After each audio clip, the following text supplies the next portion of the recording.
بسم اللہ الرحمن الرحیم۔ اللہم صلی اللہ محمد وعلی محمد۔ 14 تاریخ اگلا باب۔ آپ ہمارے ویڈیوز کو شیئر سبسکرائب لائک ضرور کریں۔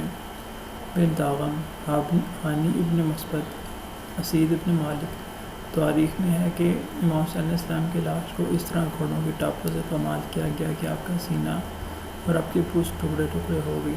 بعض مورخین کا کہنا ہے کہ جب ان لوگوں نے چاہا کہ جسم کو اس طرح پامال کر دیں کہ بالکل ناپید ہو جائے تو جنگل سے ایک شیر نکلا اور اس نے بچا لیا۔ علامہ ابن حجر مکی لکھتے ہیں کہ حضرت امام صلی اللہ علیہ وسلم کی شہادت کے فوراً بعد وہ مٹی جو رسول خدا صلی اللہ علیہ وسلم مدینہ میں ام سلمہ کو دے گئے تھے خون ہو گئی اور رسول خدا ام سلمہ کے خواہ میں مدینے پہنچے۔ ان کی حالت یہ تھی کہ وہ بال بکھرائے ہوئے خاک سر پر ڈالے ہوئے تھے۔ ام سلمہ نے پوچھا آپ کا یہ کیا حال ہے؟ میں ابھی حسین کی قتل گاہ میں تھا اور اپنی آنکھوں سے اسے ذبح ہوتے ہوئے دیکھا ہے۔ شام قریبہ۔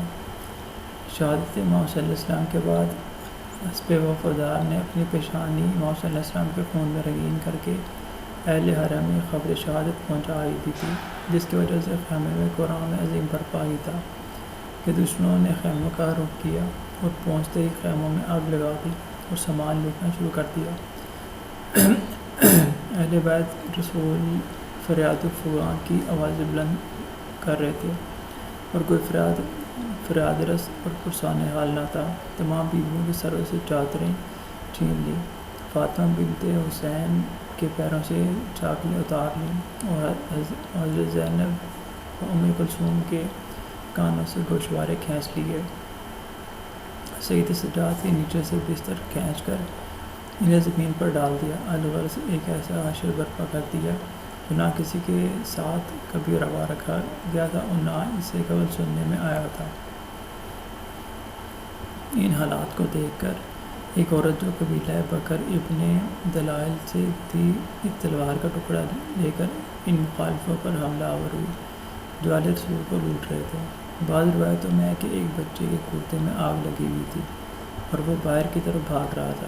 جیسے جیسے ہوا لگتی تھی آگ بھڑکتی جاتی تھی۔ یہ حال دیکھ کر ایک دشمن نے ترس کھایا اور بڑھ کر دامن سے آگ بجھا دی۔ نونہال نے جب اسے اپنے اوپر مہربان پایا تو پوچھنے لگا اے شیخ نجف کا رستہ کدھر ہے؟